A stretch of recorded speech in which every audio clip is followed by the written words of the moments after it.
Welcome to federal कमांजन। आज हम करने वाले हैं एक्सरसाइज 1.1। पूरी की पूरी है ना सॉल्व हम डिटेल में करने वाले हैं। सारे सवाल ये जो सामने आपके पास पड़े हुए हैं ना, सारे हम एक एक करके है ना सॉल्व करने वाले हैं। सबसे पहला सवाल जो है हम करने वाले हैं क्वेश्चन नंबर 1। यहाँ पे बोला हुआ है represent each number on the number line. इसका मतलब क्या है, हमें यार पहले एक नंबर लाइन बनानी पड़ेगी पहले, जो हमने आपको है ना पिछले लेक्चर में और उससे पिछले वाले लेक्चर में बताई थी यार नंबर लाइन क्या होती है। तो सबसे पहले हम नंबर लाइन बनाते हैं। अच्छा, तो ये नंबर लाइन रेडी हो गई। ठीक है, अब इस सवाल को सॉल्व करने के लिए आप आइदर कैलकुलेटर यूज़ कर लें जिससे आपको एग्जैक्ट वैल्यू पता चल जाएगी, या फिर अगर आपकी ना मेंटल मैथ स्ट्रॉन्ग है तो फिर है ना आप डायरेक्टली भी कर सकते हैं। ठीक है, सबसे पहले 3/4 है जो 0.75 आता है 0 और 1 के बीच में। तो ये मैंने यहाँ पे 3/4 मार्क कर दिया। ये 3/4 यहाँ पे आ गया। ठीक है, 3/4 फिर आ गया -1/3। ये -0.333 है। ठीक है, इसको मैंने मार्क कर दिया 0 और -1 के बीच में, -1/3। फिर 4.5। ठीक है, ये 4.5 हो गया, बड़ा आसान है। ये यहाँ पे आ गया 4 और 5 के बिल्कुल बीच में। ठीक है, इसको 4 और 1/2। फिर आ गया -√8। ठीक है, ये हो गया -3 से थोड़ा कम। ठीक है, तो ये आ गया यहाँ पे -√8। ठीक है, फिर √8 वही इसका ऑपोजिट होगा, तो वो 3 से थोड़ा सा पहले आएगा। फिर आ गया -4.5। वैसे ही ये आ जाएगा -4 और -5 के बीच में। फिर आ गया 1/3, वही वैसे ही जैसे यहाँ पे था। फिर आ गया -7/8। ठीक है, ये आएगा 0 और -1 के बीच में और -1 की तरफ। ठीक है, ये हो गया पहला सवाल। ठीक है, फिर आ गया हमारे पास दूसरा सवाल, identify the property that justifies ये सारी चीज़ें। और सबसे इम्पोर्टेंट बात, हमने इस चैप्टर के ग्रैंड टेस्ट का जो प्रैक्टिस टेस्ट है उसका लिंक हमने डिस्क्रिप्शन में डाल दिया है। आप डिस्क्रिप्शन में जाकर ये ऊपर पहला लिंक है प्रैक्टिस ग्रैंड टेस्ट को, यहाँ पे जाएं और सॉल्व करें और प्रैक्टिस करें। यहाँ से आपने अगर प्रैक्टिस कर ली, आपके एग्जाम्स के अंदर एमसीक्यूज के अंदर 100% मार्क्स गारंटेड है। उसके अलावा अगर आपको हमारे फ्री नोट्स चाहिए, lecture, guest papers, model papers चाहिए, तो इस पहली वाली लिंक पे क्लिक करके आप हमारे चैनल को ज्वाइन हो जाए, और दूसरी वाली लिंक को क्लिक करके आप हमारा व्हाट्सएप ग्रुप है इंपॉर्टेंट प्रीमियम, उसको ज्वाइन हो जाएं। ठीक है, और तमाम बुक्स के पीडीएफ इस वाले यहाँ पर आखिरी वाले आपके पास गिवन है। आप यहाँ से कोई भी बुक उठा सकते हैं, आपकी जो मर्जी चाहे, सारी की सारी क्लासेस का। इसके साथ साथ आपसे रिक्वेस्ट है, आप चैनल को सब्सक्राइब और वीडियो को लाइक भी करते हैं। और बेटा, अगर आपको लगता है आपके अच्छे मार्क्स आने की इम्कान नहीं है, तो आप अच्छे मार्क्स कैसे ला सकते हो, इसके लिए हम लोगों ने आपके लिए एक पेज निकाल दी है हमारी, जिसके अंदर आपको मैथ की पूरी तैयारी करवाई जाएगी और मैथ की लाइव ऑनलाइन क्लासेस जूम पर दी जाएंगी। आपको पूरी बुक कवर करवाई जाएगी और आपको एग्जाम के हिसाब से भी प्रिपेयर किया जाएगा। चैप्टर टेस्ट होंगे, आपकी वीकली टेस्ट लिया जाएगा, और सबसे इंपॉर्टेंट चीज़, आपके एग्जाम राइटिंग मेथड सेशंस दिए जाएंगे कि भाई एग्जामिनर को क्या चीज़ चाहिए, एग्जाम के पेपर के अंदर लिखते कैसे हैं।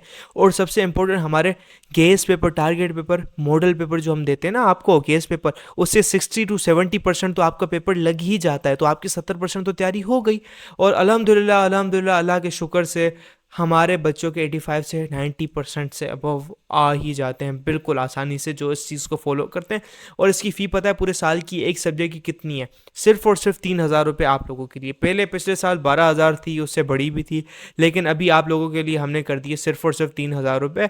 और जिससे आप लोग इजीली ले पाएँ पूरे साल, 1 ईयर के लिए हर चीज़ दी जाएगी। और आपको जो लाइव क्लासेस ली जाएंगी, आपको जूम पर दी जाएंगी, ठीक है, हमारी ट्यूशन में, और उसकी रिकॉर्डिंग्स भी आपको दी जाएंगी। अगर आपको रजिस्टर करना है, इस व्हाट्सएप नंबर पे मैसेज करें, आपको यहाँ पे हम बता देंगे कैसे पेमेंट करनी है और कैसे फ़ी भेजनी है, और आपको हम हमारे ऐड कर लेंगे। अल्हम्दुलिल्लाह 10,000 प्लस बच्चे हमारी बैचेस के अंदर होते हैं, लेकिन ये सबसे बड़ी डील, जितना जल्दी लेंगे उतना आपके लिए फ़ायदेमंद होगा।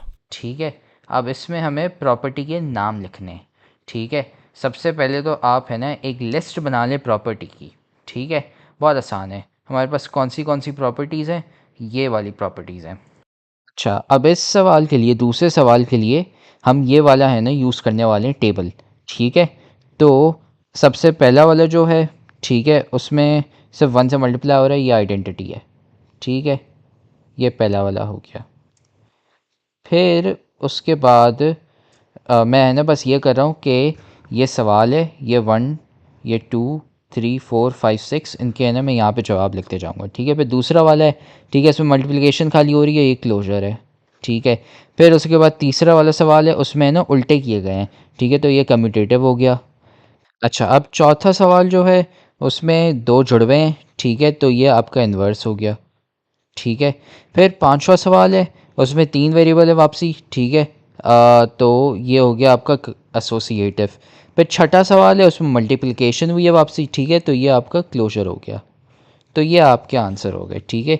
ये पहला सवाल है, ठीक है, इसका जवाब आइडेंटिटी है, यहाँ पे मैंने 1 लिखा है। दूसरा सवाल है, ठीक है, ये वाला उसका मैंने आंसर यहाँ पे क्लोजर है, यहाँ पे मैंने 2 लिखा है।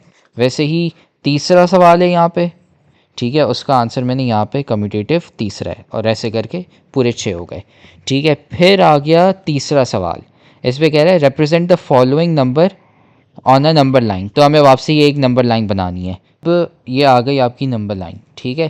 पहला सवाल है x 0 से कम है, ठीक है, तो ये मैंने यहाँ पे 0 पे लाइन बनाई, ठीक है, इसको सर्कल नहीं करेंगे, और ये ऐसे यूँ चली गई यहाँ पे, ठीक है। ये पहले सवाल का आंसर है, ठीक है। फिर दूसरा सवाल है -3 और 3 के बीच में, तो हम -3 पे गए और यहाँ पे एक सर्कल बनाया, 3 पे गए और यहाँ पे एक सर्कल बनाया, ठीक है। -3 और 3 पे सर्कल बना लिया। अब इनको कलर नहीं करेंगे, ठीक है, तो यहाँ पे ये एरो बन गया, ठीक है। ये हो गया आपका दूसरे सवाल का जवाब। अब तीसरा सवाल -8 से है ना ज़्यादा होना चाहिए, ठीक है। तो अब यहाँ पे हम गए, यहाँ पे हमने एक लाइन बना दी, ठीक है, सर्कल बना दिया। अब इस सर्कल को हम कलर करेंगे क्योंकि वहाँ पे ये lesser than greater than equal है, ठीक है, नीचे वहाँ पे लाइन लगी हुई है, तो इसको सर्कल कर लिया और ऐसे यूँ यहाँ पे ये एरो बना दिया, ठीक है। ये हो गया आपका तीसरा सवाल। फिर चौथा सवाल वो है ना पहले सवाल की तरह बिल्कुल उल्टा है, ठीक है। पहले लेफ़्ट की तरफ एरो जा रहा था, अब इसमें है ना राइट की तरफ एरो जाएगा और ये कलर नहीं होगा, ठीक है। फिर आ गया पांचवा सवाल, ठीक है, पांचवा पार्ट जिसमें x है ना -3 से कम है, तो -3 पे हम गए, ठीक है, और यहाँ पे हमने सर्कल बनाया, ठीक है, थोड़ा बड़ा है। फिर इसको है ना लेफ़्ट की तरफ हमने एरो बना दिया, ठीक है। ये पांचवा पार्ट हो गया। अब आखिरी पार्ट जो है, ठीक है, -4 और 4 के बीच में रखना है, ठीक है, तो -4 पे गए, यहाँ पे एक सर्कल बनाया हमने, ठीक है। फिर हम 4 पे गए और यहाँ पे एक सर्कल बनाया, ठीक है। अब 4 वाले को हम कलर करेंगे क्योंकि वहाँ पे नीचे लाइन लगी हुई है साइन के, ठीक है, लेसर देन इक्वल टू है, और ये हमने यहाँ पे एक ऐसी लाइन बना दी और इस साइड पे ऐसी लाइन बना दी। यह हो गया आपका पूरा क्वेश्चन नंबर 3, ठीक है।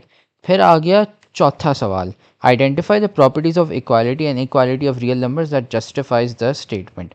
अब इस दफ़ा ये प्रॉपर्टीज़ यूज़ होंगी, ठीक है, जो इक्वालिटी और इनइक्वालिटी वाली, ठीक है। अच्छा, अब पहला सवाल है, ठीक है, दोनों सेम है, ठीक है, तो इसका आंसर हो जाएगा रिफ्लेक्सिव, ठीक है, यहाँ पे मैंने 1 लिख लिया रिफ्लेक्सिव के साथ, ठीक है। फिर दूसरा सवाल है, ठीक है, x+2 is equal to y and y is equal to 2x-3, तो x+2 is equal to 2x-3, Y दोनों में सेम है, a is equal to c है, तो इसकी वजह से आंसर इसका ट्रांसिटिव है, तो ये 2 इसका जवाब है, ठीक है। पहला वाला रिफ्लेक्सिव है और ये वाला दूसरा वाला ट्रांसिटिव है।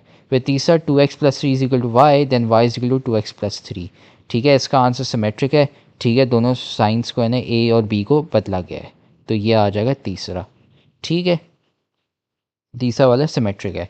चौथा 3 is lesser than 4 then -3 is greater than -4, अब इसमें इक्वालिटी वाले आ गए, ठीक है, जो नेगेटिव वाले जो होंगे, तो इसका आंसर होगा ये वाला मल्टीप्लिकेटिव यहाँ पे। अच्छा, अब हम आते हैं पार्ट 5 पर, ठीक है, पार्ट 4 हो गया, अब पार्ट 5 पे आते हैं, ठीक है। इसमें 3 वेरिएबल हो गए, तो ये ट्रांसिटिव हो जाएगा, ठीक है, तो ये 2 के बराबर मैंने 5 लिख लिया क्योंकि पार्ट 5 का भी आंसर ट्रांसिटिव है। फिर छठा आ गया, if x+4 is greater than y+4 then x is greater than y, ठीक है, ये वापसी हम इक्वालिटी वाले पे आ गए। अब इसका आंसर होगा कैंसिलेशन वाला, ठीक है, जैसे 4+3 is greater than 2+3 then 4 is greater than 2, ये वही वाला है cancellation with respect to addition, तो इसका आंसर ये है। ये छठा पार्ट है, ठीक है। फिर सातवां है 2 is lesser than 5 and 5 is lesser than 9 then 2 is lesser than 9, ठीक है। ये वही आपका ट्रांजिटिव आ गया, बट ये है इक्वालिटी वाले में, तो इसका आंसर 7 हो गया ये ट्रांजिटिव। फिर ये आ गया -18 is lesser than equal -16 then 9 is greater than 8, ठीक है। इसमें सिंप्लीफिकेशन भी की गई है और साथ में -1 से भी मल्टीप्लाई किया गया है, ठीक है। तो इसका आंसर होगा 16, ठीक है, जिसमें c लेसर देन 0 है, तो ये हो गया आपका 8, ठीक है। तो ये आपके आंसर्स हो गए यहाँ पे जो मैंने लिखे हैं। तो अब इससे आपकी है ना पूरी एक्सरसाइज 1.1 कंप्लीट हो जाती है, ठीक है। अभी तक बहुत ही आसान है, लगा होगा आपको, कोई मुश्किल चैप्टर नहीं है, टेंशन ना लें, ठीक है। अगर आपको कुछ समझ नहीं आया तो आप वीडियो वापसी देख लें, या फिर आप हमें ना कमेंट पे मैसेज कर लें, आप है ना व्हाट्सएप पे मैसेज कर लें, ठीक है। तो होपफुली आपको ये समझ आया होगा, और तब तक के लिए आप देखते रहे फेडरल का मार्जिन, एंड गुड लक।